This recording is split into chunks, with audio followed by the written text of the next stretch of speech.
সূরা আলে ইমরান। রহমান রহিম আল্লাহ তাআলার নামে। আলিফ লাম মিম। মহান আল্লাহ তাআলা, তিনি ছাড়া অন্য কোনো মাবুদ নেই। তিনি চিরঞ্জীব, তিনি চিরস্থায়ী। তিনি সত্য দ্বীন সহকারে তোমার উপর এই কিতাব নাজিল করেছেন, যা তোমার আগে নাজিল করা যাবতীয় কিতাবের সত্যতা স্বীকার করে, এবং তিনি তাওরাত ও ইনজিল নাজিল করেছেন মানব জাতিকে সঠিক পথ প্রদর্শনের জন্য। ইতিপূর্বে আল্লাহ তাআলা আরো কিতাব নাজিল করেছেন। তিনি হক ও বাতিলের মধ্যে ফয়সালা করার মানদণ্ড হিসেবে কোরআন অবতীর্ণ করেছেন। তা সত্ত্বেও যারা আল্লাহ তাআলার নিদর্শন সমূহকে অস্বীকার করবে, তাদের জন্য রয়েছে কঠোর শাস্তি। আল্লাহ তাআলা অসীম ক্ষমতার মালিক, তিনি চরম প্রতিশোধ গ্রহণকারীও বটে। আল্লাহ তাআলার কাছে আকাশমালা ও ভূখণ্ডের কোন তথ্যই গোপন নেই। তিনি তো সেই মহান সত্তা, যিনি মায়ের পেটে থাকতেই তার ইচ্ছা মতো তোমাদের আকৃতি গঠন করেছেন। আসলে আল্লাহ তাআলা ছাড়া দ্বিতীয় কোনো মাবুদ নেই। তিনি প্রচন্ড ক্ষমতাশালী এবং প্রবল প্রজ্ঞাময়। তিনি সেই মহান সত্তা। তিনি তোমার উপর এ কিতাব নাজিল করেছেন। এই কিতাবে দু ধরনের আয়াত রয়েছে। এর কিছু হচ্ছে সুস্পষ্ট দ্ব্যর্থহীন আয়াত, সেগুলি হচ্ছে কিতাবের মৌলিক অংশ। এছাড়া বাকি আয়াতগুলো হচ্ছে রূপক বর্ণনায় বর্ণিত মানুষের মাঝে, যাদের অন্তরে বক্রতা রয়েছে। তারা এগুলোকে কেন্দ্র করে নানা ধরনের ফিতনা ফাসাদ সৃষ্টি করা এবং আল্লাহর কিতাবের অপব্যাখ্যা করার উদ্দেশ্যে এসব রূপক আয়াত থেকে কিছু অংশের অনুসরণ করে। মূলত এসব রূপক বিষয়ের ব্যাখ্যা আল্লাহ তাআলা ছাড়া আর কেউ জানে না। এ কারণেই যাদের মধ্যে জ্ঞানের গভীরতা আছে, সেসব ব্যক্তি বলে, আমরা এর সবটুকুর উপর ঈমান এনেছি। এগুলো সবই তো আমাদের মালিকের পক্ষ থেকে আমাদের দেয়া হয়েছে। সত্য কথা হচ্ছে, আল্লাহর হেদায়েতে প্রজ্ঞা সম্পন্ন লোকেরাই কেবল শিক্ষা গ্রহণ করে থাকে। তারা আরো বলে, হে আমাদের মালিক, একবার যখন তুমি আমাদের সঠিক পথের দিশা দিয়েছ, তখন আর তুমি আমাদের মনকে বাঁকা করে দিও না। একান্ত তোমার কাছ থেকে আমাদের প্রতি দয়া করো, কেননা যাবতীয় দয়ার মালিক তো তুমি। হে আমাদের মালিক, তুমি অবশ্যই সমগ্র মানব জাতিকে তোমার সামনে হিসাব নিকাশের জন্য একদিন একত্রিত করবে। এতে কোন রকম সন্দেহ নাই। নিঃসন্দেহে আল্লাহ তাআলা কখনোই ওয়াদা ভঙ্গ করেন না। যারা আল্লাহ তাআলা ও তাঁর বিধান অস্বীকার করেছে, তাদের ধন সম্পদ ও সন্তান সন্ততি আল্লাহর আযাব থেকে তাদের বাঁচানোর ব্যাপারে কোন উপকারে আসবে না। পরিণামে তারাই হবে জাহান্নামের ইন্ধন। তাদের পরিণতি হবে ফিরআউন ও তাদের পূর্ববর্তী নাফরমান জাতিসমূহের মতো। তারা আমার আয়াতসমূহ মিথ্যা প্রতিপন্ন করেছিল। অতএব তাদের অপরাধের কারণে আল্লাহ তাআলা তাদের শক্ত করে পাকড়াও করলেন। বস্তুত শাস্তি প্রয়োগে আল্লাহ তাআলা অত্যন্ত কঠোর। হে নবী, যারা আল্লাহকে অস্বীকার করে, সেসব বিদ্রোহী কাফেরদের তুমি বলে দাও, অচিরেই তোমরা এ দুনিয়ায় লাঞ্ছিত পরাজিত হবে এবং পরকালে তোমাদের জাহান্নামের আগুনের কাছে জড়ো করা হবে। আর জাহান্নাম, তা তো হচ্ছে অত্যন্ত নিকৃষ্ট অবস্থান। সে দল দুটোর মধ্যে তোমাদের জন্য শিক্ষণীয় কিছু নিদর্শন মজুদ ছিল, যারা বদরের সম্মুখ সমরে একে অপরের সামনাসামনি হয়েছিল। এদের মধ্যে এক বাহিনী লড়ছিল আল্লাহর দ্বীনের পথে, আর অপর বাহিনীটি ছিল অবিশ্বাসী কাফেরদের। এই সম্মুখ সমর তারা চর্মচক্ষু দিয়ে তাদের প্রতিপক্ষকে তাদের দ্বিগুণ দেখতে পাচ্ছিল।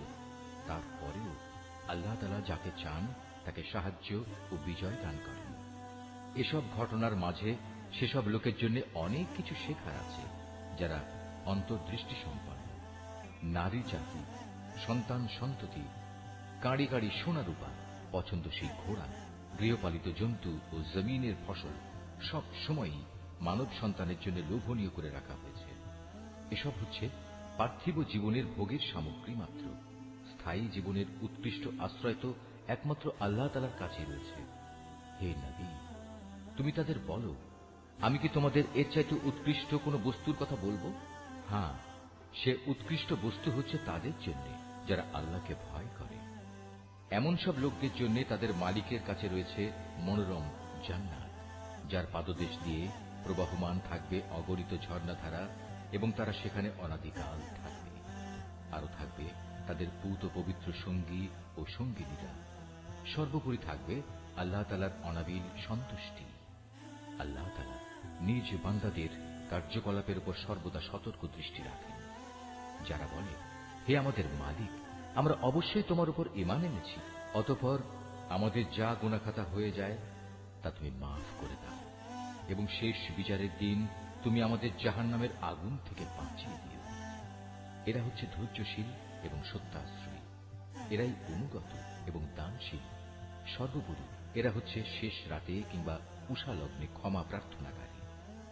আল্লাহ তাআলা স্বয়ং সাক্ষ্য দিচ্ছেন, তিনি ছাড়া অন্য কোনো মাবুদ নেই। ফেরেশতারা এবং জ্ঞানবান মানুষেরাও এই একই সাক্ষ্য দিচ্ছে। আল্লাহ তাআলাই একমাত্র ন্যায় ও ইনসাফ কার্যকর করেন। তিনি ছাড়া দ্বিতীয় কোনো মাবুদ নাই। তিনি পরাক্রমশালী, তিনি প্রজ্ঞাময়।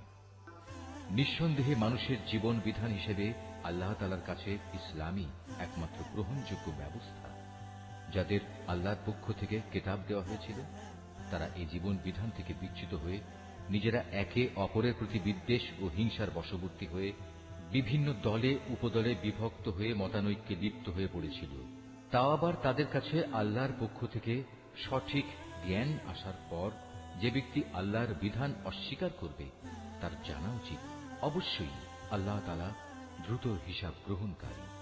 যদি এসব মানুষ তোমার সাথে এ ব্যাপারে কোনরূপ বিতর্কে লিপ্ত হয়, তাহলে তুমি তাদের বলে দাও, আমি এবং আমার অনুসারীরা সবাই আল্লাহর কাছে আত্মসমর্পণ করে নিয়েছি।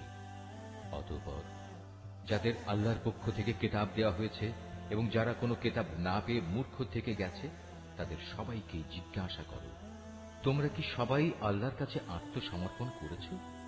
হ্যাঁ, তারা যদি জীবনের সর্বক্ষেত্রে আল্লাহর আনুগত্য মেনে নেয়, তাহলে তারা তো সঠিক পথ পেয়েই গেল। কিন্তু তারা যদি ঈমান থেকে মুখ ফিরিয়ে নেয়, তাহলে মনে রেখো, তোমার দায়িত্ব হচ্ছে কেবল আমার কথা পৌঁছে দেয়া। আল্লাহ তাআলা বান্দাদের কর্মকাণ্ড পর্যবেক্ষণ করছেন। নিঃসন্দেহে যারা আল্লাহর নাজিল করা নিদর্শন সমূহ অস্বীকার করে, যারা অন্যায়ভাবে নবীদের হত্যা করে এবং মানব জাতিকে যারা ন্যায় ও ইনসাফ মেনে চলার আদেশ দেয়, তাদের হত্যা করে, এদের তুমি এক কঠোর শাস্তির সুসংবাদ দাও।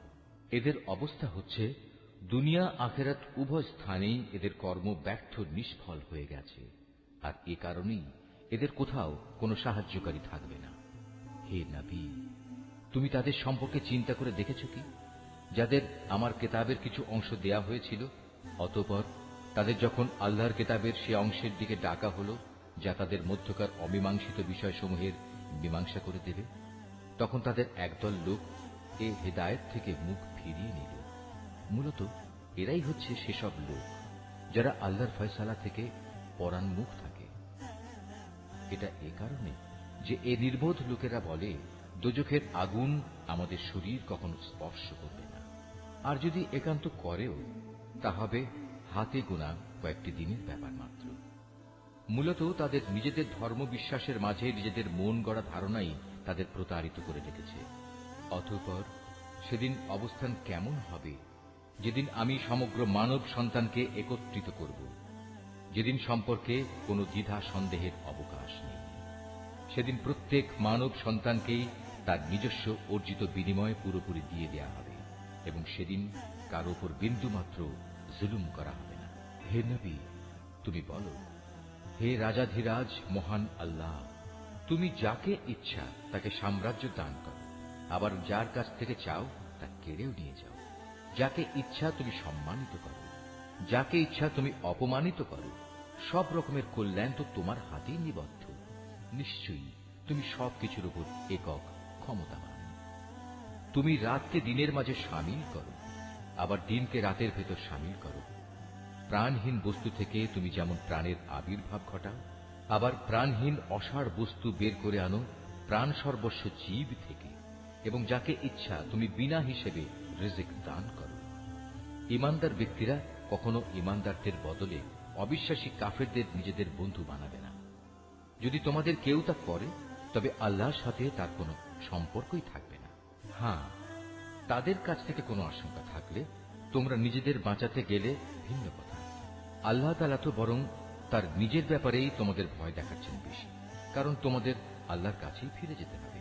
হে নবী, তুমি বলো, তোমরা তোমাদের মনের ভেতর কিছু গোপন করে রাখো কিংবা তা সবার সামনে প্রকাশ করে দাও, তা আল্লাহ তাআলা ভালোভাবে অবগত হন। আসমান, জমিন ও এর আভ্যন্তরীণ সবকিছু তিনি জানেন। সর্বোপরি আল্লাহ তাআলা সৃষ্টি লোকের সবকিছুর উপর ক্ষমতাবান। তিনি সকল শক্তির আধার। যেদিন প্রত্যেকেই তার ভালো কাজ সামনে হাজির দেখতে পাবে, যে ব্যক্তির কৃতকর্ম খারাপ থাকবে সে সেদিন কামনা করতে থাকবে যে তার মধ্যে এবং বিচারের এই দিনটির মাঝে যদি দুস্তর একটা তফাৎ থাকত। আল্লাহ তাআলা তো তোমাদের তার ক্ষমতা ও শাস্তি থেকে ভয় দেখাচ্ছেন, কারণ আল্লাহ তাআলা তার বান্দাদের সাথে অত্যন্ত অনুগ্রহশীল।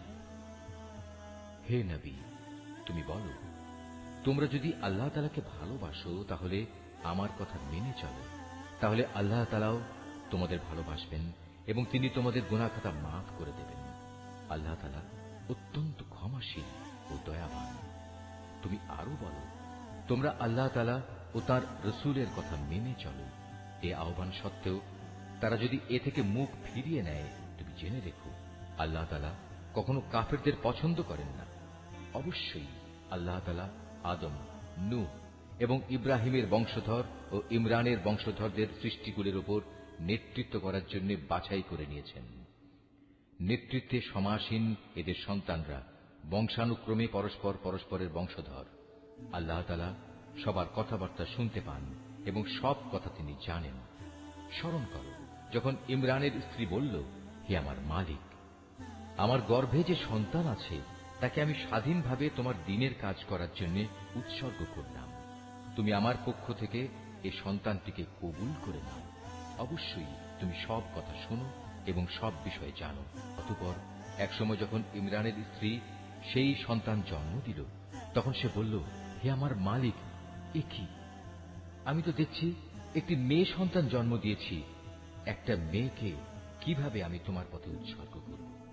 আল্লাহ তাআলা তো ভালোভাবেই জানতেন ইমরানের স্ত্রী কোন ধরনের শিশু জন্ম দিয়েছে। আসলে আল্লাহ তাআলার কোন কোন কাজের জন্য ছেলে কিন্তু কখনো মেয়ের মতো হবে না। ইমরানের স্ত্রী বলল, আমি এ শিশুর নাম রাখলাম মারিয়াম, এবং আমি এই শিশু ও তার অনাগত সন্তানকে অভিশপ্ত শয়তানের অনিষ্ট থেকে রক্ষার জন্য তোমার কাছে আশ্রয় চাই। আল্লাহ তাআলা ইমরানের স্ত্রীর দোয়া কবুল করলেন এবং এই মেয়েটিকে অত্যন্ত আগ্রহ ভরে গ্রহণ করে নিলেন এবং ধীরে ধীরে এই মেয়েটিকে তিনি ভালোভাবে গড়ে তুললেন। আর সেজন্যই আল্লাহ তাআলা তাকে জাকারিয়ার তত্ত্বাবধানে রেখে দিলেন। বড় হবার পর যখনই জাকারিয়া তার কাছে তার নিজস্ব ইবাদতের কক্ষে যেত, তখনই দেখতে পেত সেখানে কিছু খাবার মজুদ রয়েছে। খাবার দেখে জাকারিয়া জিজ্ঞেস করত, হে মারিয়াম, এসব খাবার তোমার কাছে কোত্থেকে আসে? মারিয়াম জবাব দিত, এসব আসে আমার মালিক আল্লাহর কাছ থেকে। আর অবশ্যই আল্লাহ তাআলা যাকে চান তাকে বিনা হিসেবে রিজিক দান করেন। সেখানে দাঁড়িয়েই জাকারিয়া তার মালিকের কাছে দোয়া করল, হে আমার মালিক, তুমি তোমার কাছ থেকে আমাকে তোমার অনুগ্রহের প্রতীক হিসেবে একটি নেক সন্তান দান করো। নিশ্চয়ই তুমি মানুষের ডাক শোনো। ফেরেশতারা তাকে ডাক দিল এমন এক সময়ে যখন সে ইবাদতের কক্ষে নামাজ আদায় করছিল। ফেরেশতারা বলল, হে জাকারিয়া, আল্লাহ তাআলা তোমার ডাক শুনেছেন। অবশ্যই আল্লাহ তাআলা তোমাকে ইয়াহিয়ার জন্ম সম্পর্কে সুসংবাদ দিচ্ছেন। তোমার সে সন্তান আল্লাহর পক্ষ থেকে তার বাণীর সত্যায়ন করবে। সে হবে সমাজের নেতা, সে হবে সচ্চরিত্রবান, সে হবে নবী, সর্বোপরি সে হবে সৎ কর্মশীল ব্যক্তিদের একজন। এ কথা শুনে জাকারিয়া বলল, হে আমার মালিক, আমার ঘরে ছেলে হবে কিভাবে? একে তো আমি নিজে বার্ধক্যে উপনীত হয়ে গেছি, তদুপরি আমার স্ত্রীও বন্ধা, সন্তান ধারণে সম্পূর্ণ অক্ষম। আল্লাহ তাআলা বললেন, হ্যাঁ, এভাবেই হয়। আল্লাহ তাআলা যা চান তাই তিনি করেন। জাকারিয়া নিবেদন করল, হে মালিক, তুমি আমার জন্য এর কিছু পূর্ব লক্ষণ ঠিক করে দাও। আল্লাহ তাআলা বললেন, হ্যাঁ, তোমার সে লক্ষণ হবে এই যে তুমি 3 দিন 3 রাত পর্যন্ত মানুষের সাথে ইশারা ইঙ্গিত ছাড়া কথাবার্তা বলবে না। এই অবস্থায় তুমি তোমার মালিককে বেশি বেশি স্মরণ করবে এবং সকাল সন্ধ্যায় তার পবিত্র নামসমূহের তসবিহ পাঠ করতে থাকবে। রুকু 5। অতঃপর মরিয়ম বয়প্রাপ্ত হল। আল্লাহর ফেরেশতারা যখন বলল, হে মরিয়ম, আল্লাহ তাআলা নিঃসন্দেহে তোমাকে একটি বিশেষ কাজের জন্য বাছাই করেছেন এবং এজন্য তোমাকে তিনি পবিত্র করেছেন এবং বিশ্বের নারীকুলের উপর তিনি তোমাকে সম্মানিত করেছেন। হে মরিয়ম, এর যোগ্য হওয়ার জন্য তুমি সর্বদা তোমার মালিকের অনুগত হও, তার কাছে আনুগত্যের মাথা নত করো। রুকুকারীদের সাথে তুমিও আল্লাহর সামনে রুকু করো। হে নবী, এ সবই ছিল তোমার জন্য অদৃশ্য লোকের সংবাদ। আমি এগুলো তোমাকে ওহীর মাধ্যমে জানিয়েছি, নতুবা তুমি তো সেখানে তাদের পাশে হাজির ছিলে না, বিশেষ করে যখন ইবাদতখানার পুরোহিতরা মরিয়মের পৃষ্ঠপোষক কে হবে এটা নির্বাচনের জন্য ভাগ্যরেখায় কলম নিক্ষেপ করেছিল, আর তুমি তাদের ওখানে উপস্থিত ছিলে না যখন তারা বিতর্ক করছিল। অতঃপর ফেরেশতারা বলল, হে মরিয়ম, অবশ্যই আল্লাহ তাআলা তোমাকে একটি পুত্র সন্তানের জন্ম সংক্রান্ত নিজস্ব এক বাণীর সুসংবাদ দিচ্ছেন। তার নাম হবে মসীহ। সে পরিচিত হবে মরিয়মের পুত্র ঈসা হিসাবে। দুনিয়া আখিরাতের উভয় স্থানেই সে সম্মানিত হবে। সে হবে আল্লাহর সান্নিধ্যপ্রাপ্ত ব্যক্তিদের অন্যতম। সে তুলনায় থাকা অবস্থায় যেমন মানুষের সাথে কথা বলতে পারবে, পরিণত বয়সেও তেমনি ভাবে তাদের সাথে কথা বলবে। বস্তুত সে হবে নেককার মানুষদের একজন। মরিয়ম বলল, হে আমার মালিক, আমার গর্ভে সন্তান আসবে কোত্থেকে? আমাকে তো কখনো কোনো মানব সন্তান স্পর্শ পর্যন্ত করেনি। আল্লাহ তাআলা বললেন, এভাবেই আল্লাহ তাআলা যাকে চান তাকে চিরাচরিত নিয়ম ছাড়াই পয়দা করেন। তিনি যখন কোনো কাজ করার সিদ্ধান্ত নেন তখন শুধু তাকে বলেন, হয়ে যাও, অতঃপর সাথে সাথে তা সংঘটিত হয়ে যায়। ফেরেশতারা মরিয়মকে বলল, তোমার সন্তানকে আল্লাহ তাআলা তাঁর কিতাব ও প্রজ্ঞার বিষয়গুলো শেখাবেন, সাথে সাথে তিনি তাকে তাওরাত এবং ইনজিলও শিক্ষা দেবেন। আল্লাহ তাআলা তাকে বনী ইসরাঈলদের কাছে রসূল করে পাঠালেন। অতঃপর সে আল্লাহর রসূল হয়ে তাদের কাছে এসে বলল, আমি নিঃসন্দেহে তোমাদের মালিকের কাছ থেকে নবুয়তের কিছু নিদর্শন নিয়ে এসেছি। সেই নিদর্শনগুলো হচ্ছে, আমি তোমাদের জন্য মাটি দ্বারা পাখির মতো করে একটি আকৃতি গঠন করব এবং পরে তাতে ফুঁ দেব। অতঃপর তোমরা দেখবে এই আকৃতিটি আল্লাহর ইচ্ছায় জীবন্ত পাখি হয়ে যাবে, আর জন্মান্ধ এবং কুষ্ঠ রোগীকেও সুস্থ করে দেব। আল্লাহর ইচ্ছায় এভাবে আমি মৃতকেও জীবিত করে দেব। আমি তোমাদের আরো বলে দেব, তোমরা নিজের ঘরে কি কি জিনিস খাও, আবার কি জিনিস না খেয়ে জমা করে রাখো। মূলত তোমরা যদি আল্লাহর উপর ঈমান আনো তাহলে নিঃসন্দেহে এতে তোমাদের জন্য নিদর্শন রয়েছে। মসীহ ঈসা ইবনে মরিয়ম আরো বলবে, তাওরাতের যে বাণী আমার কাছে রয়েছে আমি তার সত্যায়নকারী। তাছাড়া তোমাদের উপর হারাম করে রাখা হয়েছে এমন কতিপয় জিনিসও আমি তোমাদের জন্য হালাল করে দেব, এবং আমি তোমাদের মালিকের পক্ষ থেকে এই নিদর্শন নিয়েই এসেছি। অতএব তোমরা আল্লাহকে ভয় করো এবং আমার আনুগত্য করো। নিশ্চয়ই আল্লাহ তাআলা আমার মালিক, তোমাদেরও মালিক। অতএব তোমরা তাঁরই ইবাদত করো, আর এটাই হচ্ছে একমাত্র সঠিক ও সোজা পথ। অতঃপর ঈসা যখন তাদের থেকে কুফরি আঁচ করতে পারল তখন সে সাথীদের ডেকে বলল, কে আছো তোমরা? আল্লাহ তাআলার পথের দিকে চলার সময় আমার সাহায্যকারী হবে? হাওয়ারীরা বলল, হ্যাঁ, আমরাই হব আল্লাহর সাহায্যকারী। আমরা আল্লাহর উপর ঈমান এনেছি। হে ঈসা, তুমি সাক্ষী থাকো, আমরা সবাই এক একজন অনুগত বান্দা। হাওয়ারীরা বলল, হে আল্লাহ, তুমি যা কিছু নাজিল করেছ আমরা তার উপর ঈমান এনেছি এবং আমরা রাসূলের কথাও মেনে নিয়েছি। সুতরাং তুমি সত্যের পক্ষে সাক্ষ্যদাতাদের সাথে আমাদের নাম লিখে দাও। অতঃপর বনী ইসরাঈলের লোকেরা আল্লাহর নবীর বিরুদ্ধে দারুণ শঠতা করল, তাই আল্লাহ কৌশলের পন্থা গ্রহণ করলেন। বস্তুত আল্লাহ তাআলাই হচ্ছেন সর্বোত্তম কৌশলী। যখন আল্লাহ তাআলা বললেন, হে ঈসা, আমি তোমার এই দুনিয়ার জীবন কাটানোর কাল শেষ করতে যাচ্ছি এবং বর্তমান পরিস্থিতিতে আমি তোমাকে আমার কাছে তুলে আনব। যারা তোমাকে মেনে নিতে অস্বীকার করছে তাদের যাবতীয় পাপ থেকেও আমি তোমাকে পবিত্র করে নেব।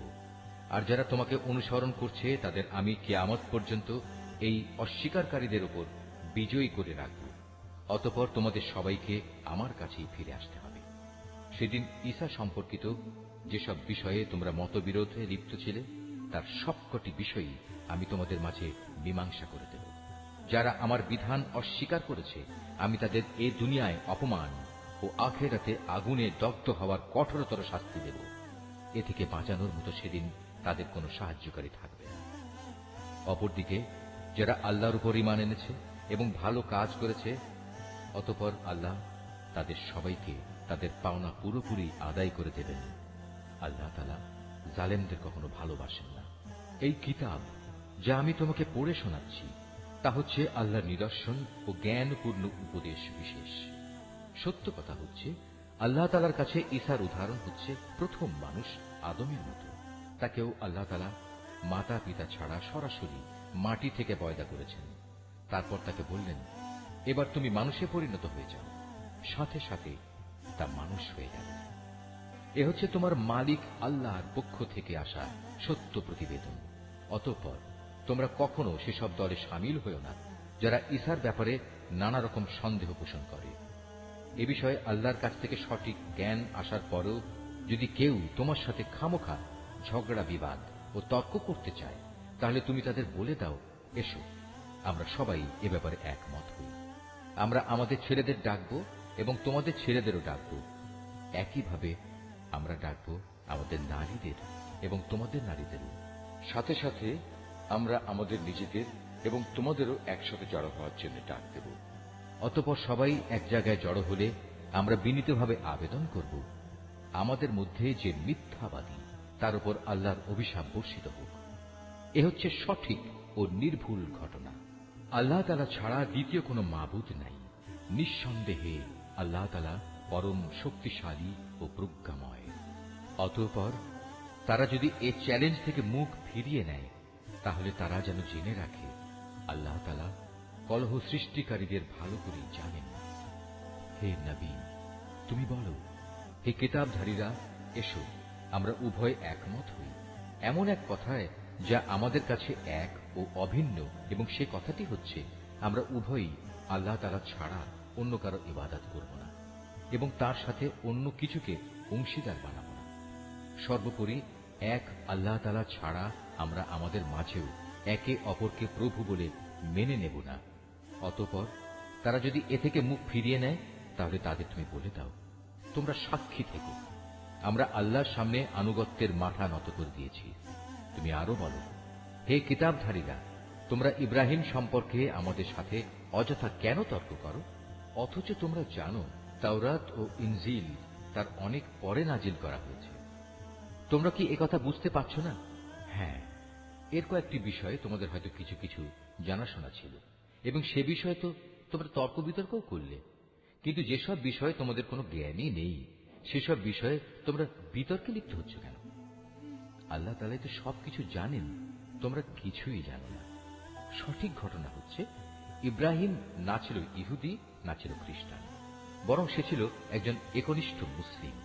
সে কখনো মুশরিকদের দলভুক্ত ছিল না। মানুষদের ভেতর ইব্রাহিমের সাথে ঘনিষ্ঠতম সম্পর্কের বেশি অধিকার তো আছে সেসব লোকের যারা তার অনুসরণ করেছে। এই নবী ও তার উপর ঈমান আনয়নকারী হচ্ছে ইব্রাহিমের ঘনিষ্ঠতম ব্যক্তি। মূলত আল্লাহ তাআলা একমাত্র তাদেরই সাহায্যকারী পৃষ্ঠপোষক যারা তার উপর ঈমান আনে। এই কিতাবধারীদের একটি দল বিভ্রান্তি সৃষ্টি করে তোমাদের কোনো না কোনোভাবে পথভ্রষ্ট করে দিতে চায়, যদিও তাদের এ বোধটুকু নেই যে তাদের এসব কর্মপন্থা তাদের নিজেদের ছাড়া অন্য কোনো ব্যক্তিকেই পথভ্রষ্ট করতে পারবে না। হে কিতাবধারীরা, তোমরা জেনে বুঝে কেন আল্লাহর আয়াত ও তাঁর বিধান অস্বীকার করছ, অথচ এই ঘটনাসমূহের সত্যতার সাক্ষ্য তো তোমরা নিজেরাই বহন করছ। হে কিতাবধারীরা, কেন তোমরা হককে বাতিলের সাথে মিশিয়ে দিচ্ছ? এতে করে তোমরা তো সত্যকেই গোপন করে দিচ্ছ, অথচ এটা যে সত্যের একান্ত পরিপন্থী তা তোমরা ভালো করেই জানো। আহলে কিতাবদের মধ্যে থেকে একদল নির্বোধ তাদের নিজেদের লোকদের বলে, মুসলমানদের উপর যা কিছু অবতীর্ণ হয়েছে তোমরা সকালবেলায় তার উপর ঈমান আনো এবং বিকেল বেলায় গিয়ে তা অস্বীকার করো। এর ফলে তারা সম্ভবত ঈমান থেকে ফিরে আসবে। যারা তোমাদের জীবন বিধানের অনুসরণ করে এমন সব লোকজন ছাড়া অন্য কারো কথাই তোমরা মেনে নিও না। হে নবী, তুমি বলে দাও, একমাত্র হেদায়েত হচ্ছে আল্লাহর হেদায়েত। তোমরা একথা মনে করো না যে তোমাদের যে ধরনের ব্যবস্থা দেওয়া হয়েছে তেমন ধরনের কিছু অন্য কাউকেও দেয়া হবে এবং সে সূত্র ধরে অন্য লোকেরা তোমাদের মালিকের দরবারে তোমাদের বিরুদ্ধে কোন রকম যুক্তিতর্ক খাড়া করবে। হে নবী, তুমি তাদের বলে দাও, হেদায়েতের এ অনুগ্রহ তো আল্লাহর হাতেই। তিনি যাকে ইচ্ছা তাকেই তা দান করেন। আল্লাহ তাআলা বিশাল প্রজ্ঞা সম্পন্ন। নিজের দয়া দিয়ে তিনি যাকে ইচ্ছা তাকে হিদায়াতের জন্য খাস করে নেন। বস্তুত আল্লাহ তাআলা হচ্ছেন অসীম দয়া ও অনুগ্রহের মালিক। আহলে কিতাবদের মধ্যে এমন লোকও আছে, তুমি যদি তাদের কাছে ধন সম্পদের এক স্তূপ আমানত রাখো, তারা চাওয়া মাত্রই তা তোমাকে ফেরত দেবে। আবার এদের মধ্যে এমন কিছু লোকও আছে যাদের কাছে যদি একটি দিনারও তুমি রাখো, তারা তা তোমাকে ফিরিয়ে দেবে না। হ্যাঁ, যদি এজন্যে তোমরা তাদের উপর চেপে বসতে পারো তাহলে সেটা ভিন্ন। এটা এই কারণে যে এরা বলে, এই অইহুদি অশিক্ষিত লোকদের ব্যাপারে আমাদের উপর কোনো বাধ্যবাধকতা নেই। এভাবেই এরা বুঝে শুনে আল্লাহর উপর মিথ্যা কথা বলে। অবশ্য যে ব্যক্তি আল্লাহর সাথে সম্পাদিত প্রতিশ্রুতি রক্ষা করে চলে, অতঃপর সে ব্যাপারে সাবধানতা অবলম্বন করে, তাদের জন্য সুখবর হচ্ছে আল্লাহ তাআলা সাবধানী লোকদের খুব ভালোবাসেন। যারা নিজেদের আল্লাহর সাথে সম্পাদিত প্রতিশ্রুতি ও শপথ সমূহ সামান্য বৈষয়িক মূল্যে বিক্রি করে দেয়, পরকালে তাদের জন্য আল্লাহর পুরস্কারের কোনো অংশই থাকবে না। সেদিন এদের সাথে আল্লাহ তাআলা কোনো কথাবার্তা বলবেন না। এমনকি সেদিন আল্লাহ তাআলা তাদের দিকে তাকিয়েও দেখবেন না এবং আল্লাহ তাআলা তাদের পাক পবিত্রও করবেন না। সত্যি এদের জন্য রয়েছে কঠোর পীড়াদায়ক আযাব। এদের মধ্যে এমন কিছু লোকও আছে যারা কিতাবের কোনো অংশ যখন পড়ে তখন নিজেদের জিহ্বাকে এমনভাবে এদিক সেদিক করে নেয় যাতে তোমরা মনে করতে পারো যে সে সত্যিই বুঝি তা কিতাবের কোনো অংশ, কিন্তু তা কিতাবের কোনো অংশই নয়। তারা আরো বলে, এটা আল্লাহর কাছ থেকেই এসেছে, কিন্তু আসলে তা আল্লাহর কাছ থেকে আসা কিছু নয়। এরা জেনে শুনে আল্লাহর উপর মিথ্যা কথা বলে চলেছে। কোন মানব সন্তানের পক্ষেই এটা সম্ভব নয় যে আল্লাহ তাআলা তাকে তার কিতাব, প্রজ্ঞা ও নবুয়ত দান করবেন। অতঃপর সে লোকদের ডেকে বলবে, তোমরা আল্লাহকে ছেড়ে এখন সবাই আমার বান্দা হয়ে যাও। বরং সে তো নবুয়ত প্রাপ্তির পর এ কথাই বলবে, তোমরা সবাই তোমাদের মালিকের বান্দা হয়ে যাও। এটা এই কারণে যে তোমরাই মানুষদের এই কিতাব শেখাচ্ছিলে এবং তোমরা নিজেরাও তাই অধ্যয়ন করছিলে। আল্লাহর ফেরেশতা ও তার নবীদের প্রতিপালক রূপে স্বীকার করে নিতে এ ব্যক্তি তোমাদের কখনো আদেশ দেবে না। একবার আল্লাহর অনুগত মুসলমান হবার পর সে কিভাবে তোমাদের পুনরায় কুফরির আদেশ দিতে পারে? আল্লাহ তাআলা যখন তার নবীদের কাছ থেকে প্রতিশ্রুতি নিয়েছিলেন তখন তিনি বলেছিলেন, এ হচ্ছে কিতাব ও তার ব্যবহারিক জ্ঞান কৌশল যা আমি তোমাদের দান করলাম। অতঃপর তোমাদের কাছে যখন আমার কোন রসূল আসবে যে তোমাদের কাছে রক্ষিত আগের কিতাবের সত্যায়ন করবে, তখন তোমরা অবশ্যই তার আনিত বিধানের উপর ঈমান আনবে এবং তাকে সাহায্য করবে। আল্লাহ তাআলা জিজ্ঞাসা করলেন, তোমরা কি এ কথার উপর আমার অঙ্গীকার গ্রহণ করেছ? তারা বলল, হ্যাঁ, আমরা মেনে চলার অঙ্গীকার করছি। আল্লাহ তাআলা বললেন, তাহলে তোমরা সাক্ষী থেকো এবং আমিও তোমাদের সাথে এ অঙ্গীকারে সাক্ষী হয়ে রইলাম। অতঃপর যারা তা ভঙ্গ করে এ থেকে মুখ ফিরিয়ে নেবে তারা অবশ্যই বিদ্রোহী বলে পরিগণিত হবে। তারা কি আল্লাহর দেয়া জীবন ব্যবস্থার বদলে অন্য কোন বিধানের সন্ধান করছে?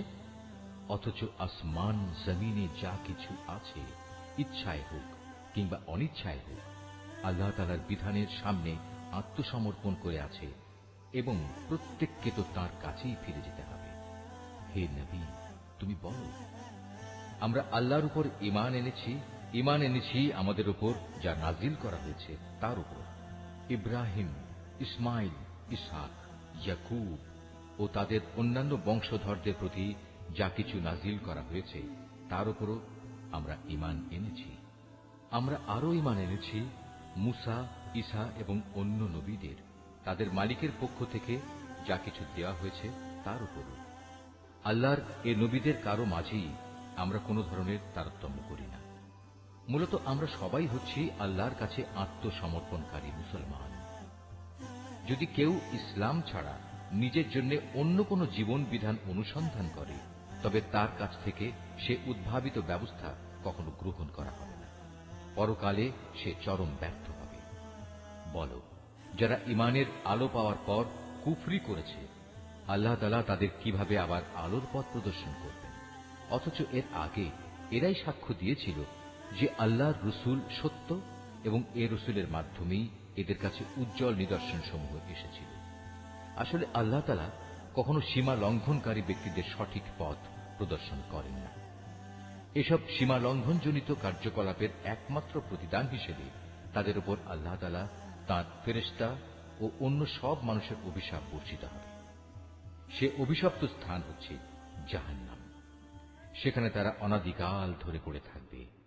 এক মুহূর্তের জন্যও তাদের উপর শাস্তির মাত্রা কমানো হবে না, না আযাব থেকে তাদের একটুখানি বিরাম দেওয়া হবে।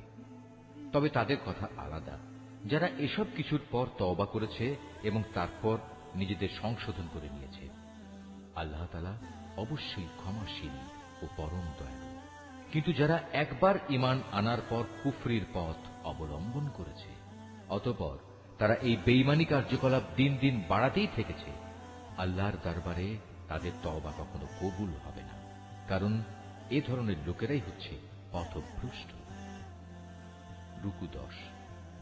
এটা সুনিশ্চিত, যারা আল্লাহ তাআলাকে অস্বীকার করেছে এবং কুফরি অবস্থায় তাদের মৃত্যু হয়েছে, তারা যদি নিজেদের আল্লাহর আযাব থেকে বাঁচানোর জন্য এক পৃথিবী পূর্ণ স্বর্ণ মুক্তিপণ হিসেবে খরচ করে, তবু তাদের কারো কাছ থেকে তা গ্রহণ করা হবে না।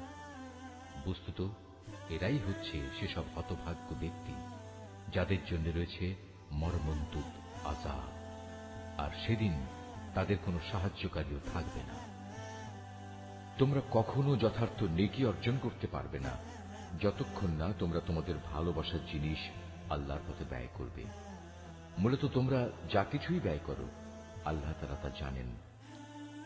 আজ তোমাদের জন্য যেসব খাবার হালাল করা হয়েছে তা একসময় বনী ইসরাইলদের জন্য হালাল ছিল, অবশ্য এমন দু একটা জিনিস বাদে যা তাওরাত নাজিল হওয়ার আগেই ইসরাইল তার নিজের উপর হারাম করে রেখেছিল। তুমি বলো, সন্দেহ থাকলে যাও, তোমরা গিয়ে তাওরাত নিয়ে এসো এবং তা পড়ে শোনাও, যদি তোমরা তোমাদের দাবির ব্যাপারে সত্যবাদী হও।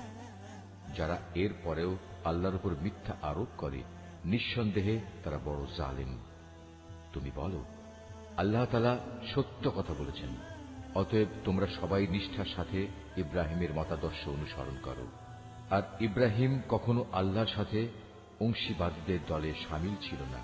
নিশ্চয়ই গোটা মানব জাতির জন্য সর্বপ্রথম যে ঘরটি বানিয়ে রাখা হয়েছিল তা ছিল বাক্কায় তথা মক্কা নগরীতে। এই ঘরকে কল্যাণ, মঙ্গলময় এবং মানবকুলের দিশারি হিসেবেই বানানো হয়েছিল। এখানে রয়েছে আল্লাহ তাআলার সুস্পষ্ট নিদর্শন সমূহ। আরো রয়েছে সেই স্থান যেখানে ইব্রাহিম দাঁড়িয়েছিল। এই ঘরের বিশেষ মর্যাদা হচ্ছে, যে এখানে প্রবেশ করবে সে দুনিয়া আখিরাত উভয় স্থানেই নিরাপদ হয়ে যাবে। দ্বিতীয় মর্যাদা হচ্ছে, মানব জাতির উপর আল্লাহর জন্য এই দায়িত্ব দেওয়া হয়েছে যে যে ব্যক্তিরই এ ঘর পর্যন্ত পৌঁছার সামর্থ্য থাকবে সে যেন এই ঘরের হজ আদায় করে। আর যদি কেউ এ বিধান অস্বীকার করে, তার জেনে রাখা উচিত আল্লাহ তাআলা সৃষ্টিকুলের মোটেই মুখাপেক্ষী নন। হে নবী, তুমি বলো, হে আহলে কিতাবরা, তোমরা কেন জেনে বুঝে আল্লাহর আয়াত অস্বীকার করো, অথচ আল্লাহ তাআলাই তোমাদের যাবতীয় কাজের সাক্ষী। তুমি আরো বলো, হে আহলে কিতাবরা, তোমরা কেন তাদের আল্লাহর পথ থেকে ফেরাতে চেষ্টা করছো যারা ঈমান এনেছে, এবং এভাবেই তোমরা আল্লাহর পথকে বাঁকা করতে চাও, অথচ এই লোকদের সত্যপন্থী হবার ব্যাপারে তোমরাই তো সাক্ষী। আল্লাহ তাআলা তোমাদের এই সব বিদ্রোহমূলক আচরণ সম্পর্কে মোটেই উদাসীন নন। হে মানুষ, তোমরা যারা ঈমান এনেছ, তোমরা যদি এই আহলে কিতাবদের কোনো একটি দলের কথা মেনে চলো, তাহলে মনে রেখো এরা ঈমান আনার পরেও ধীরে ধীরে তোমাদের কাফের বানিয়ে দেবে। আর তোমরা কিভাবে কুফরি করবে যখন তোমাদের সামনে বারবার আল্লাহর আয়াতসমূহ তেলাওয়াত করা হচ্ছে? তাছাড়া এই আয়াতের বাহক স্বয়ং আল্লাহর রসূল যখন তোমাদের মাঝে মজুদ রয়েছে। যে ব্যক্তি আল্লাহ ও তার বিধানকে শক্ত করে আঁকড়ে ধরবে সে অবশ্যই সোজা পথে পরিচালিত হবে।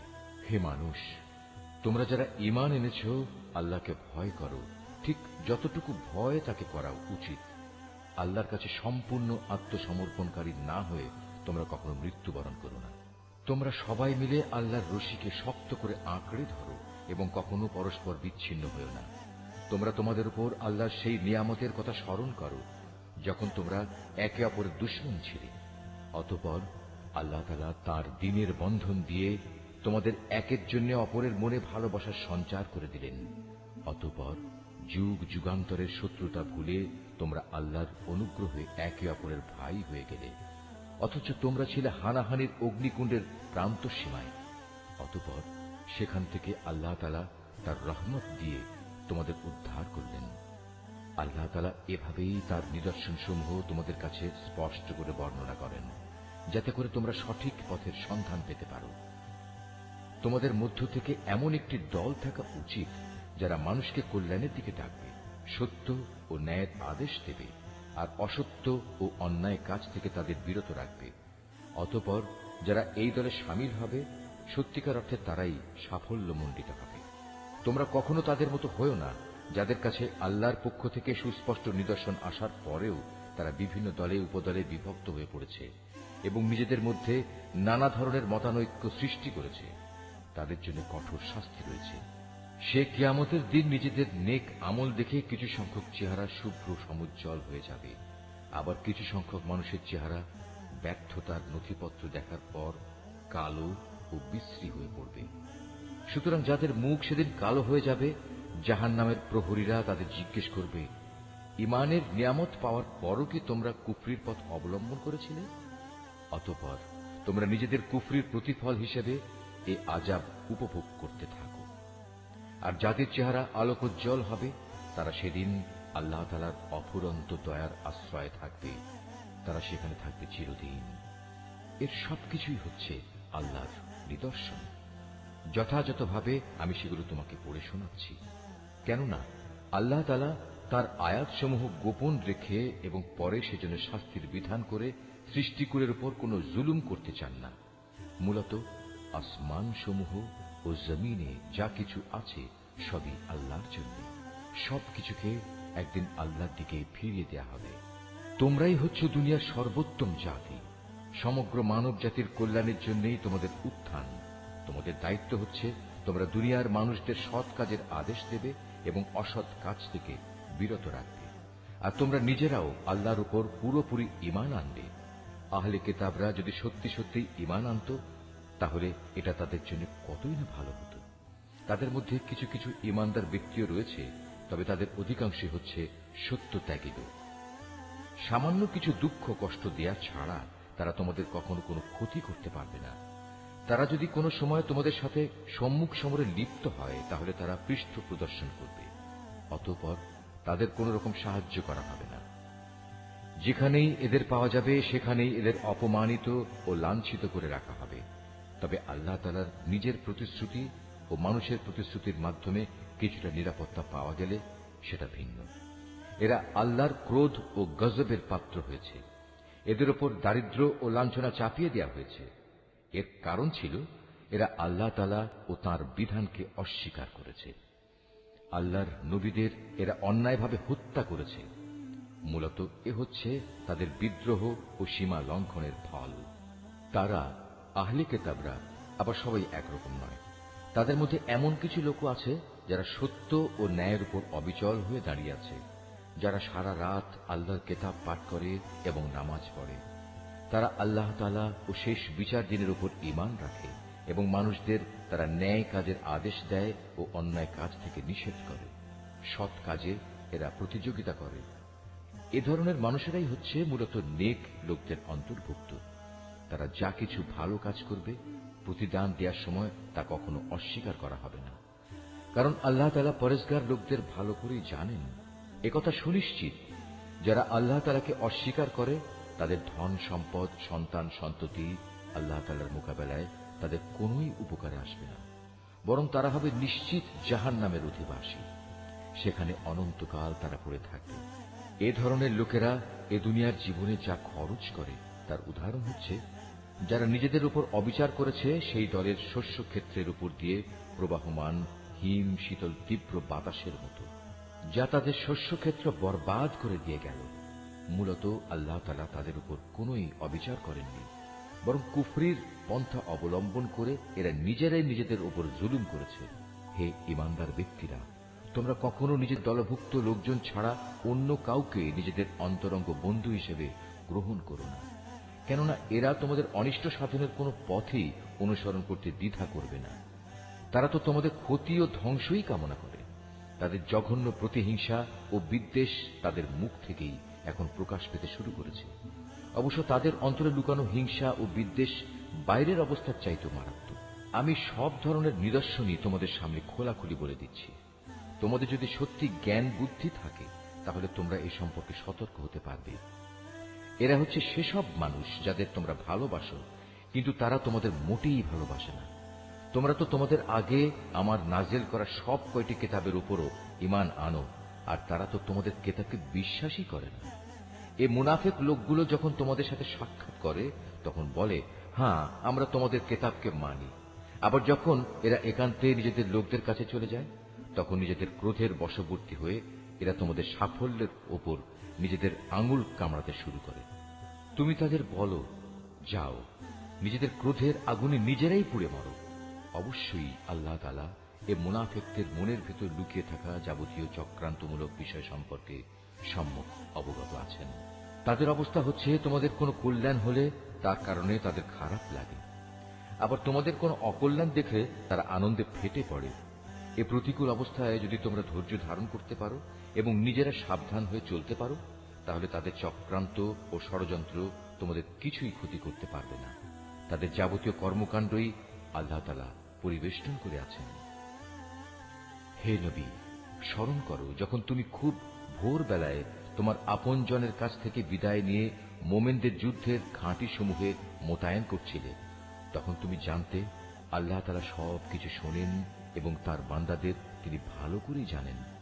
বিশেষ করে সেই নাজুক পরিস্থিতিতে যখন তোমাদের দুটো দল মনোবল হারিয়ে ফেলার উপক্রম করে ফেলেছিল, তখন আল্লাহ তাআলাই তাদের উভয় দলের সেই ভগ্ন মনোবল জোড়া লাগাবার কাজে অভিভাবক হিসেবে মজুদ ছিলেন।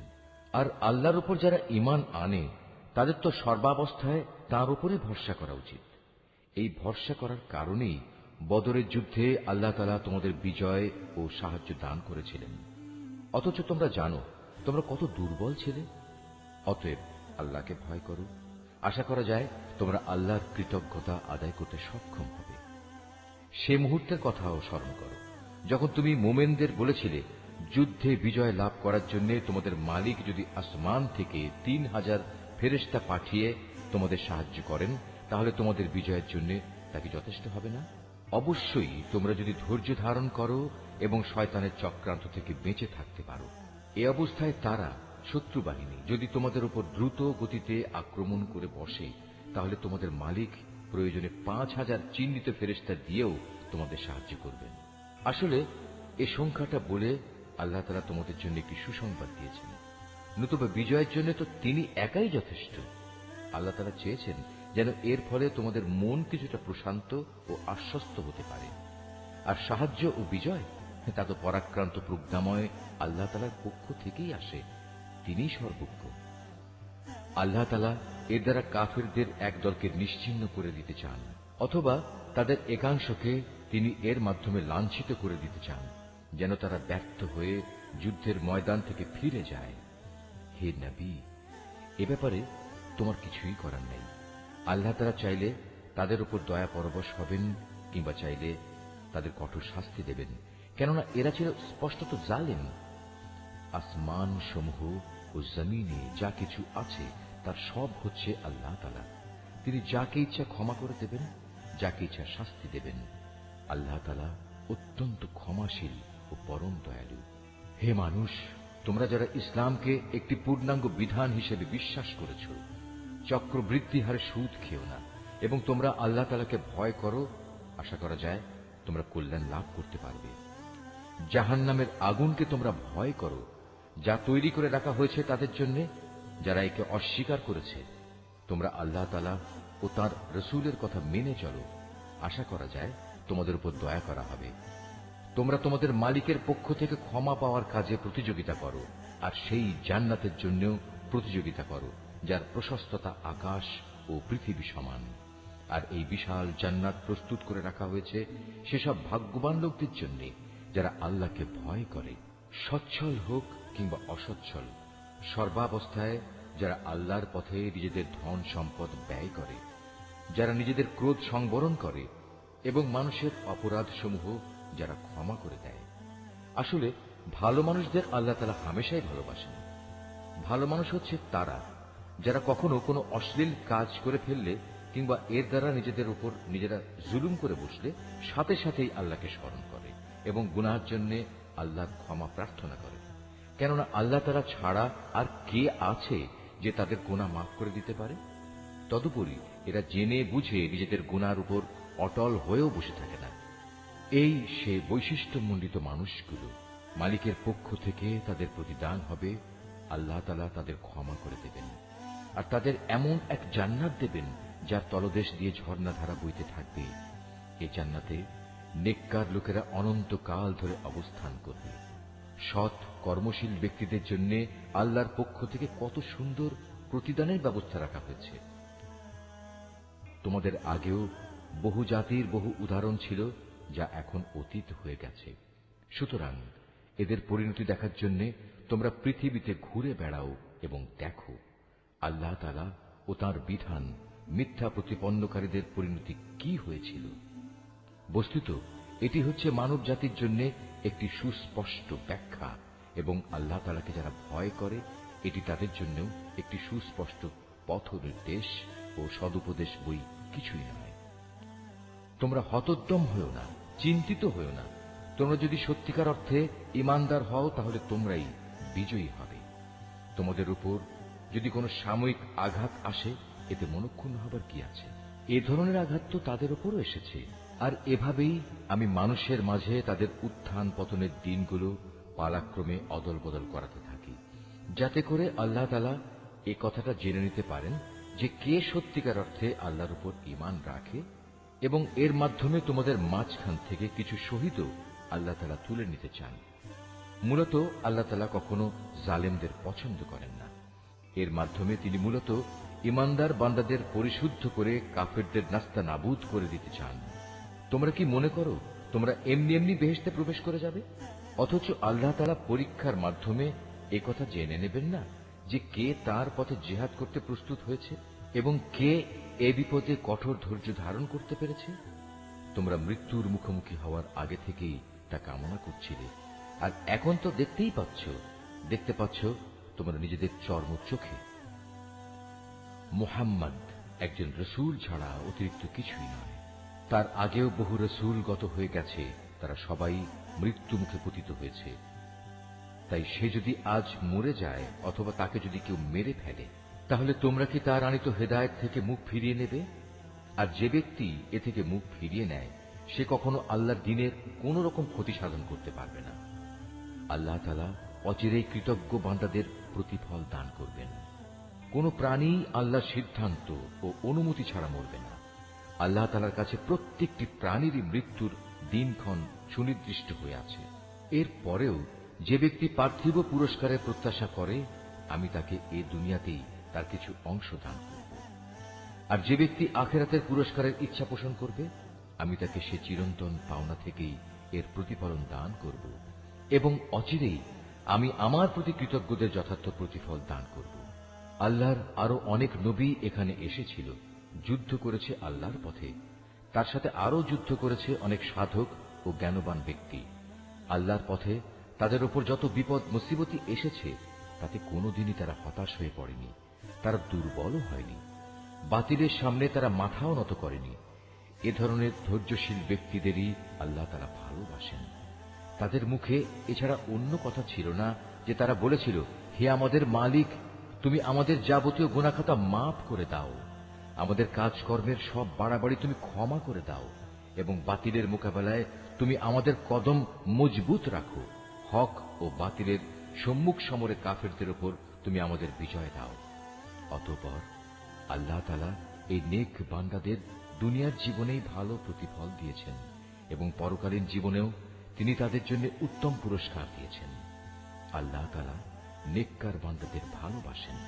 হে মানুষ, তোমরা যারা আল্লাহর উপর ঈমান এনেছ, তোমরা যদি কথায় কথায় এই কাফেরদের অনুসরণ করতে শুরু করো, তাহলে এরা তোমাদের ঈমান পূর্ববর্তী জাহেলিয়াতের অবস্থায় ফিরিয়ে নিয়ে যাবে। ফলে তোমরা নিদারুণভাবে ক্ষতিগ্রস্ত হয়ে পড়বে। আল্লাহ তাআলাই হচ্ছেন তোমাদের একমাত্র রক্ষক ও অভিভাবক, এবং তিনিই হচ্ছেন তোমাদের উত্তম সাহায্যকারী। অচিরেই আমি এ কাফেরদের অন্তরে ভীতি সঞ্চার করে দেব, কারণ তারা আল্লাহর সাথে অন্যদের শরীক বানিয়ে তাদের অনুসরণ করেছে, অথচ তাদের এই কাজের সপক্ষে আল্লাহ তাআলা কোন দলিল প্রমাণ তাদের কাছে পাঠাননি। এদের শেষ গন্তব্যস্থল হচ্ছে জাহান্নামের আগুন। জালেমদের বাসস্থান এই জাহান্নাম কত নিকৃষ্ট! ওহদের ময়দানে আল্লাহ তাআলা তোমাদের যে সাহায্য দেওয়ার প্রতিশ্রুতি দিয়েছিলেন তা তিনি পালন করেছেন।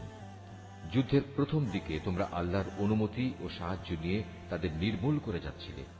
পরে যখন তোমরা সাহস ও মনোবল হারিয়ে ফেললে এবং আল্লাহর রসুলের বিশেষ একটি আদেশ পালনের ব্যাপারে মতপার্থক্য শুরু করে দিলে, এমনকি আল্লাহর রসুল যখন তোমাদের ভালোবাসার সেই জিনিস তথা আসন্ন বিজয় দেখিয়ে দিলেন, তারপরেও তোমরা তার কথা অমান্য করে তার বলে দেয়া স্থান ছেড়ে চলে গেলে। তোমাদের কিছু লোক ঠিক তখন বৈষয়িক ফায়দা হাসিলে ব্যস্ত হয়ে পড়ল। তখনও তোমাদের কিছু লোক পরকালের কল্যাণী চাইতে থাকল। অতঃপর আল্লাহ তাআলা এর দ্বারা তোমাদের ঈমানের পরীক্ষা নিতে চাইলেন এবং তা থেকে তোমাদের অন্যদিকে ফিরিয়ে দিলেন। অতঃপর আল্লাহ তাআলা তোমাদের মাফ করে দিলেন। আল্লাহ তাআলা হামেশাই ঈমানদারদের উপর দয়াবান। ওহুদের সম্মুখ সমরে বিপর্যয় দেখে তোমরা যখন ময়দান ছেড়ে পাহাড়ের উপরের দিকে উঠে যাচ্ছিলে এবং তোমরা তোমাদের কোন লোকের প্রতি লক্ষ্য রাখছিলে না, অথচ আল্লাহর রসুল তোমাদের তখনও পেছন থেকে ডাকছিল, কিন্তু তোমরা শুনলে না। তাই আল্লাহ তাআলা তোমাদের দুঃখের পর দুঃখ দিলেন, যেন তোমাদের কাছ থেকে যা হারিয়ে গেছে এবং যা কিছু বিপদ তোমাদের উপর পতিত হয়েছে, এর কোনোটার ব্যাপারে তোমরা উদ্বিগ্ন ও মর্মাহত না হও। আল্লাহ তাআলা তোমাদের সব ধরনের কর্মকাণ্ড সম্পর্কেই ওয়াকিবহাল রয়েছেন।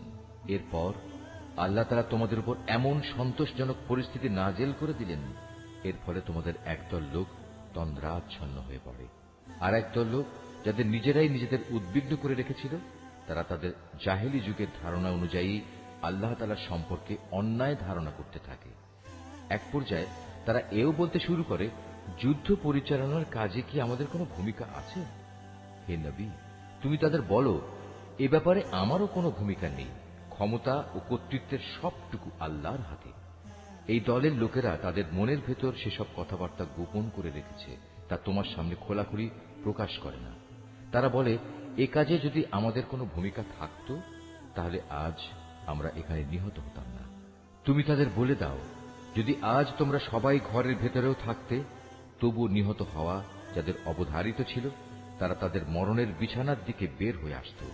আর এভাবেই তোমাদের মনের ভেতর লুকিয়ে রাখা বিষয়সমূহের ব্যাপারে আল্লাহ তাআলা তোমাদের পরীক্ষা করেন, এবং এই ঘটনার মাঝ দিয়ে তিনি তোমাদের অন্তরে যা কিছু আছে তাও পরিশুদ্ধ করে দেন।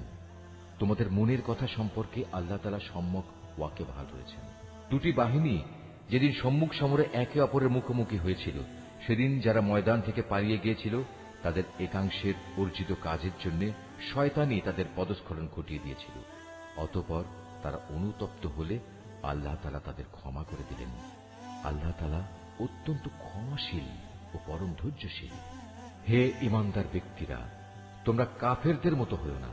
তাদের অবস্থা ছিল এমন, এ কাফেরদের কোনো ভাই বন্ধু যখন বিদেশ বিভূয়ে মারা যেত কিংবা কোনো যুদ্ধে লিপ্ত হতো, তখন এরা তাদের সম্পর্কে বলতো, এরা যদি বাইরে না গিয়ে আমাদের কাছে থাকত, তাহলে এরা কিছুতেই মরত না এবং এরা নিহতও হতো না। এভাবেই এ মানসিকতাকে আল্লাহ তাআলা তাদের মনের আক্ষেপে পরিণত করে দেন। আসলে আল্লাহই মানুষের জীবন দেন, আল্লাহই মানুষের মৃত্যু ঘটান, এবং তোমরা এ দুনিয়ায় যা করে যাচ্ছ, আল্লাহ তাআলা তার সব কিছুই দেখেন। তোমরা যদি আল্লাহর পথে নিহত হও অথবা সে পথে থেকেই তোমরা মৃত্যুবরণ করো, তাহলে আল্লাহর পক্ষ থেকে যে রহমত ও ক্ষমা লাভ করবে তা হবে কাফেরদের সঞ্চিত অর্থ সামগ্রীর চাইতে অনেক বেশি উত্তম। আল্লাহর পথে যদি তোমরা জীবন বিলিয়ে দাও অথবা তাঁরই পথে তোমাদের মৃত্যু হয়, তাহলেই তোমাদের কি করার থাকবে? কারণ তোমাদের তো একদিন আল্লাহ তাআলার সমীপে এমনি একত্রিত করা হবে। এটা আল্লাহর এক অসীম দয়া যে তুমি এদের সাথে ছিলে কোমল প্রকৃতির মানুষ। এর বিপরীত যদি তুমি নিষ্ঠুর ও পাষাণ হৃদয়ের মানুষ হতে, তাহলে এসব লোক তোমার আশপাশ থেকে সরে যেত। অতএব তুমি এদের অপরাধসমূহ মাফ করে দাও, এদের জন্য আল্লাহর কাছে ক্ষমা প্রার্থনা করো এবং কাজ কর্মের ব্যাপারে এদের সাথে পরামর্শ করো। অতঃপর সে পরামর্শের ভিত্তিতে সংকল্প একবার যখন নিয়ে নেবে, তখন তার সফলতার জন্য আল্লাহর উপর ভরসা করো। আল্লাহ তাআলা তার উপর নির্ভরশীল মানুষদের ভালোবাসেন। যদি আল্লাহ তাআলা তোমাদের সাহায্য করেন, তাহলে কোনো শক্তি তোমাদের পরাজিত করতে পারবে না। আর তিনি যদি তোমাদের পরিত্যাগ করেন, তাহলে এখানে এমন কোন শক্তি আছে যে অতঃপর তোমাদের কোন রকম সাহায্য করতে পারে? কাজেই আল্লাহর উপর যারা ঈমান আনে, তাদের আল্লাহর উপরই ভরসা করা উচিত। কোন নবীর পক্ষে কোন বস্তুর খেয়ানত করা সম্ভবই নয়। হ্যাঁ, মানুষের মধ্যে কেউ যদি কিছু খেয়ানত করে, তাহলে কিয়ামতের দিন সে ব্যক্তিকে তার খেয়ানতের সে বস্তু সহ আল্লাহর দরবারে হাজির হতে হবে। অতঃপর প্রত্যেককেই তার অর্জিত ভালো মন্দের পাওনা সঠিকভাবে আদায় করে দেয়া হবে। সেদিন তাদের কারো ওপর অবিচার করা হবে না। যে ব্যক্তি আল্লাহর সন্তুষ্টির পথ অনুসরণ করে, তার সাথে কিভাবে সে ব্যক্তির তুলনা করা যায়? যে আল্লাহর বিরোধী পথে চলে শুধু তার ক্রোধই অর্জন করেছে, তার এমন ব্যক্তির জন্য জাহান্নামের আগুন হবে একমাত্র বাসস্থান, আর তা হবে সত্যিই একটি নিকৃষ্ট আশ্রয়স্থল। এরা নিজ নিজ আমল অনুযায়ী আল্লাহর কাছে বিভিন্ন স্তরে বিভক্ত হবে। আল্লাহ তাআলা এদের সব ধরনের কার্যকলাপের উপর সজাগ দৃষ্টি রাখেন। আল্লাহ তাআলা অবশ্যই তাঁর ঈমানদার বান্দাদের উপর এই অনুগ্রহ করেছেন যে তিনি তাদের মাঝ থেকে একজন ব্যক্তিকে রসূল করে পাঠিয়েছেন, যে তাদের কাছে আল্লাহর কিতাবের আয়াতসমূহ পড়ে শোনায় এবং সে অনুযায়ী সে তাদের জীবনকে পরিশুদ্ধ করে। সর্বোপরি সে নবী তাদের আল্লাহর কিতাব ও তাঁর গ্রন্থলব্ধ জ্ঞান বিজ্ঞান শিক্ষা দেয়। অথচ এরা সবাই ইতিপূর্বে স্পষ্ট ভ্রান্তিতে নিমজ্জিত ছিল। যখনই তোমাদের উপর ওহদ যুদ্ধের বিপদ নেমে এলো, তখনই তোমরা বলতে শুরু করলে, পরাজয়ের এই বিপদ কিভাবে এলো, কার দোষে এলো? অথচ বদরের যুদ্ধে এর চাইতে দ্বিগুণ পরাজয়ের বিপদ তো তোমরাই তাদের ঘটিয়েছিলে। হে নবী, তুমি বলো, এটা এসেছে তোমাদের নিজেদের কারণেই। আল্লাহ তাআলা সর্ববিষয়ের উপর অসীম ক্ষমতায় ক্ষমতাবান। উহুদের ময়দানে দুদলের সম্মুখ লড়াইয়ের দিনে যে সাময়িক বিপর্যয় তোমাদের উপর এসেছিল, তা এসেছে আল্লাহর ইচ্ছায়। এই বিপর্যয় দিয়ে আল্লাহ তাআলা একথাটা জেনে নিতে চান, কারা তাঁর উপর সঠিক অর্থে ঈমান এনেছে। এর মাধ্যমে তাদের পরিচয় তিনি জেনে নেবেন। যারা এই চরম মুহূর্তে মুনাফিকি করেছে, এ মুনাফিকদের যখন বলা হয়েছিল যে সবাই একসাথে আল্লাহর পথে লড়াই করো, অথবা কমপক্ষে নিজেদের শহরের প্রতিরক্ষাটুকু তোমরা করো, তখনও তারা বলল, যদি আমরা জানতাম আজ সত্যি সত্যি যুদ্ধ হবে, তাহলে অবশ্যই আমরা তোমাদের অনুসরণ করতাম। এ সময় তারা ঈমানের চাইতে কুফরিরই বেশি কাছাকাছি অবস্থান করছিল। এরা মুখে এমন সব কথা বলে যা তাদের অন্তরে নেই, আর এরা যা কিছু গোপন করে আল্লাহ তাআলা তা সম্যক অবগত আছেন। এরা হচ্ছে সেসব মুনাফিক যারা যুদ্ধে শরিক না হয়ে ঘরে বসে থাকত এবং ভাইদের সম্পর্কে বলল, তারা যদি তাদের মতো ঘরে বসে থাকত এবং তাদের কথা শুনত, তাহলে তারা আজ এভাবে মারা পড়ত না। হে নবী, তুমি এ মুনাফিকদের বলো, যদি তোমরা সত্যবাদী হও, তাহলে তোমাদের থেকে মৃত্যু সরিয়ে দাও। যারা আল্লাহর পথে নিহত হয়েছে, তাদের তোমরা কোনো অবস্থাতেই মৃত বলো না। তারা তো জীবিত, তাদের মালিকের পক্ষ থেকে জীবিত লোকদের মতোই তাদের রিজিক দেওয়া হচ্ছে। আল্লাহ তাআলা নিজ অনুগ্রহ দিয়ে তাদের যা কিছু দান করেছেন, তাতেই তারা পরিতৃপ্ত। এবং যারা এখনো তাদের পেছনে রয়ে গেছে, যারা এখনো তাদের সাথে মিলিত হতে পারেনি, তাদের ব্যাপারেও এরা খুশি, কেননা এমন ধরনের লোকদের জন্য এখানে কোনো ভয় নেই এবং তারা সেদিন উৎকণ্ঠিত হবে না। এ ভাগ্যবান মানুষরা আল্লাহর পক্ষ থেকে অফুরন্ত নিয়ামত ও অনুগ্রহে উৎফুল্ল আনন্দিত হয়, কারণ আল্লাহ তাআলা ইমানদার বান্দাদের পাওনা কখনো বিনষ্ট করেন না। উহুদের এত বড় আঘাত আসার পরেও যারা আবার আল্লাহ তাআলা ও তার রসুলের ডাকে সাড়া দিয়েছে এবং তাদের মধ্যে আরো যারা নেক কাজ করেছে, সর্বোপরি সর্বদা যারা আল্লাহকে ভয় করে চলেছে, এদের সবার জন্য রয়েছে মহাপুরস্কার। যাদের মানুষেরা যখন বলল, তোমাদের বিরুদ্ধে কাফেরদের এক বিশাল বাহিনী জামায়াত হয়েছে, অতএব তোমরা তাদের ভয় করো, এই বিষয়টাই যারা যথার্থ ইমানদার তাদের ইমান আরো বাড়িয়ে দিল। তারা বলল, আল্লাহ তাআলাই আমাদের জন্য যথেষ্ট এবং তিনিই হলেন উত্তম কর্মবিধায়ক। অতঃপর আল্লাহর নিয়ামত ও অনুগ্রহ নিয়ে এরা এমন ভাবে ফিরে এলো যে কোনো প্রকার অনিষ্টই তাদের স্পর্শ করতে পারল না। এরা আল্লাহর সন্তুষ্টির পথই অনুসরণ করল। বস্তুত আল্লাহ তাআলা মহা অনুগ্রহশীল। এই হচ্ছে তোমাদের প্ররোচনা দানকারী শয়তান। তারা শত্রুপক্ষের অতিরঞ্জিত শক্তির কথা বলে তাদের আপনজনদের ভয় দেখাচ্ছিল। তোমরা কোনো অবস্থায় তাদের এ হুমকিকে ভয় করবে না, বরং আমাকেই ভয় করো যদি তোমরা সত্যিকার অর্থে ঈমানদার হও। হে নবী, যারা দ্রুত গতিতে কুফরির পথে এগিয়ে যাচ্ছে তাদের কর্মকাণ্ড যেন তোমাকে চিন্তান্বিত না করে। তারা কখনো আল্লাহর বিন্দুমাত্র কোনো ক্ষতি সাধন করতে পারবে না। মূলত আল্লাহ তাআলা এদের জন্য পরকালে পুরস্কারের কোনো অংশই রাখতে চান না। তাদের জন্য অবশ্যই কঠিন আযাব রয়েছে। যারা ইমানের বদলে কুফরি খরিদ করে নিয়েছে তারা আল্লাহর কোনোই ক্ষতি করতে পারবে না। এদের জন্য মর্মান্তিক শাস্তির বিধান রয়েছে। কাফেররা যেন এটা কখনো মনে করে না যে আমি যে তাদের ঢিল দিয়ে রেখেছি এটা তাদের জন্য কল্যাণকর হবে। আসলে আমি তো তাদের অবকাশ দিচ্ছি যেন তারা তাদের গুনার বোঝা আরো বাড়িয়ে নিতে পারে। আর তোমাদের মধ্যে তাদের জন্য প্রস্তুত রয়েছে লাঞ্ছনাদায়ক আযাব। আল্লাহ তাআলা কখনো তার ইমানদার বান্দাদের তোমরা বর্তমানে যে ভালো মন্দে মিশানো অবস্থার উপর আছো এর উপর ছেড়ে দিতে চান না, যতক্ষণ না তিনি সৎ লোকদের অসৎ লোকদের থেকে আলাদা করে দেবেন। একইভাবে এটা আল্লাহ তাআলার কাজ নয় যে তিনি তোমাদের অদৃশ্য জগতের খোঁজ খবরের উপর কিছু অবহিত করবেন। তবে আল্লাহ তাআলা তার রসুলদের মাঝ থেকে যাকে চান তাকে বিশেষ কোনো কাজের জন্য বাছাই করে নেন। অতঃপর তোমরা আল্লাহ তাআলা ও তার রসুলদের উপর বিশ্বাস স্থাপন করো। তোমরা যদি আল্লাহর উপর যথাযথভাবে ঈমান আনো এবং নিজেরা সাবধান হয়ে চলতে পারো তাহলে তোমাদের জন্য মহাপুরস্কার রয়েছে। আল্লাহ তাআলা নিজের অনুগ্রহ দিয়ে তাদের যে প্রাচুর্য দিয়েছেন, যারা তা আল্লাহর পথে ব্যয় করতে কার্পণ্য করে তারা যেন কখনো এটা মনে না করে এটা তাদের জন্য কোনো কল্যাণকর কিছু হবে না। আসলে এই কৃপণতা তাদের জন্য খুবই অকল্যাণকর। কার্পণ্য করে তারা যা জমা করেছে অচিরেই কিয়ামতের দিন তা দিয়ে তাদের গলায় বেড়ি পরিয়ে দেওয়া হবে। আসমান সমূহ ও জমিনের উত্তরাধিকার তো আল্লাহ তাআলার, আর তোমাদের প্রতিটি কার্যকলাপ সম্পর্কে আল্লাহ তাআলা বিশেষভাবে অবগত রয়েছেন। আল্লাহ তাআলা সেই ইহুদি লোকদের কথা ভালো করেই শুনেছেন যখন তারা বিদ্রূপ করে বলেছিল, হ্যাঁ আল্লাহ তাআলা অবশ্যই গরীব আর আমরা হচ্ছি ধনী। তারা যা কিছু বলে তা আমি তাদের হিসেবের খাতায় লিখে রাখব। আমি আরো লিখে রাখব অন্যায়ভাবে তাদের নবীদের হত্যা করার বিষয়টিও। সেদিন আমি তাদের বলবো, এবার এই জাহান্নামের স্বাদ উপভোগ করো।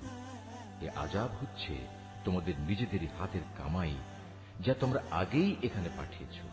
আল্লাহ তাআলা কখনো তার নিজ বান্দাদের প্রতি অবিচারক নন।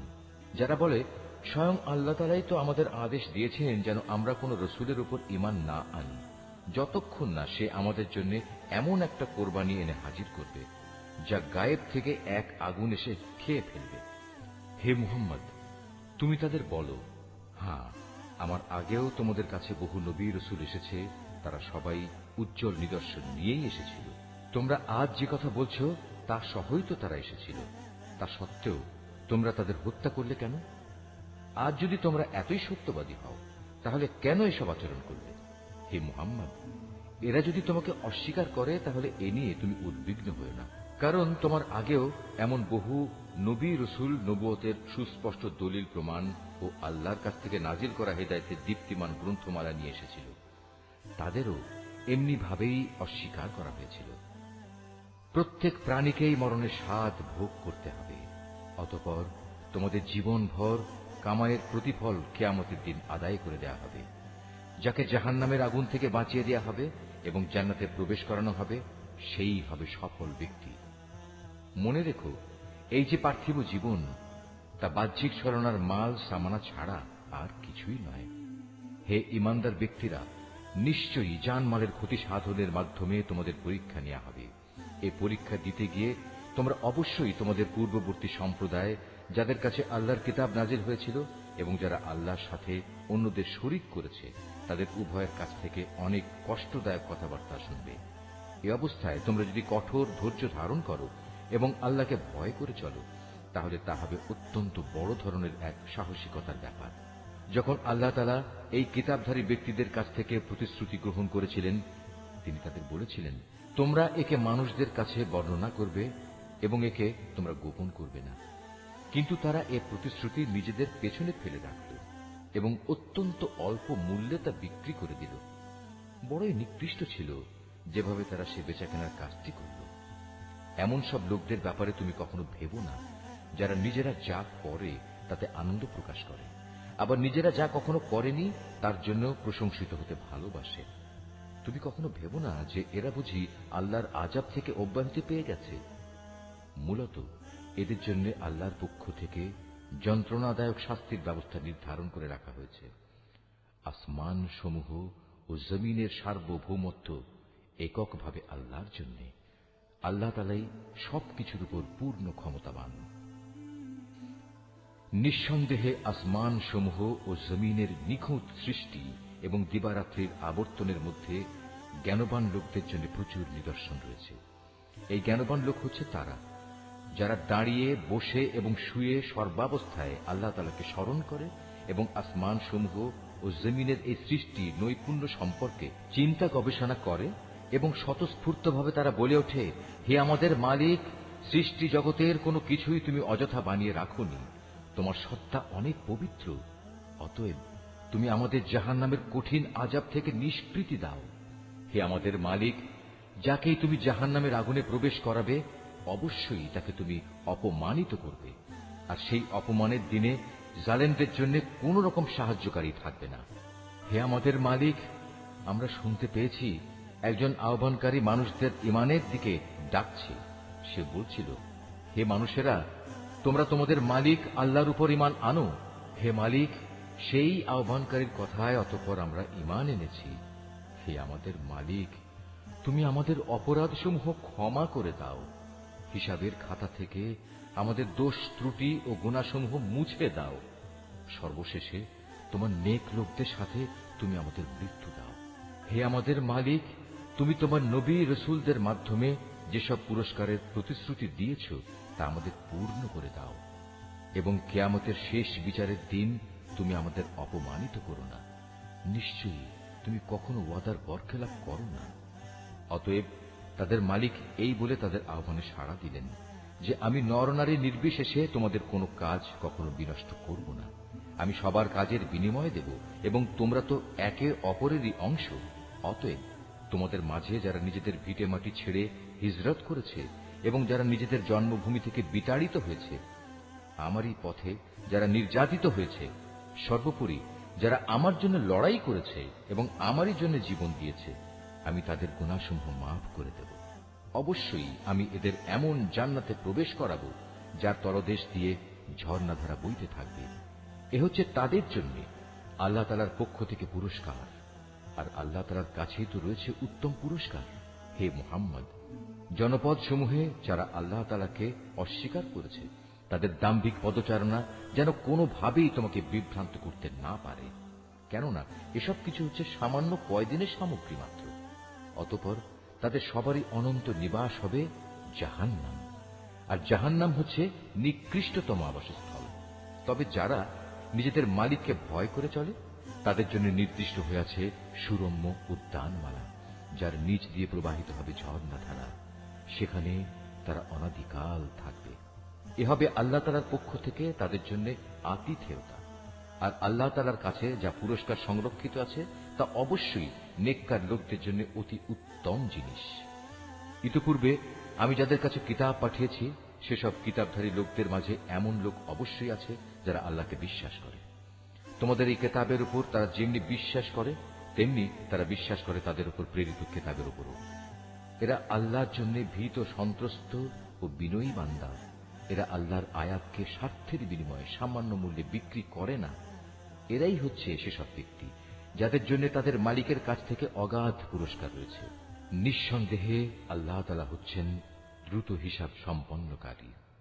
হে মোমেনরা, তোমরা ধৈর্য ধারণ করো, এ কাজে একে অপরের সাথে প্রতিযোগিতা করো, শত্রুর মোকাবেলায় সদা সুদৃঢ় থেকো, একমাত্র আল্লাহকে ভয় করো। এভাবেই আশা করা যায় তোমরা সফল কাম হতে পারবে।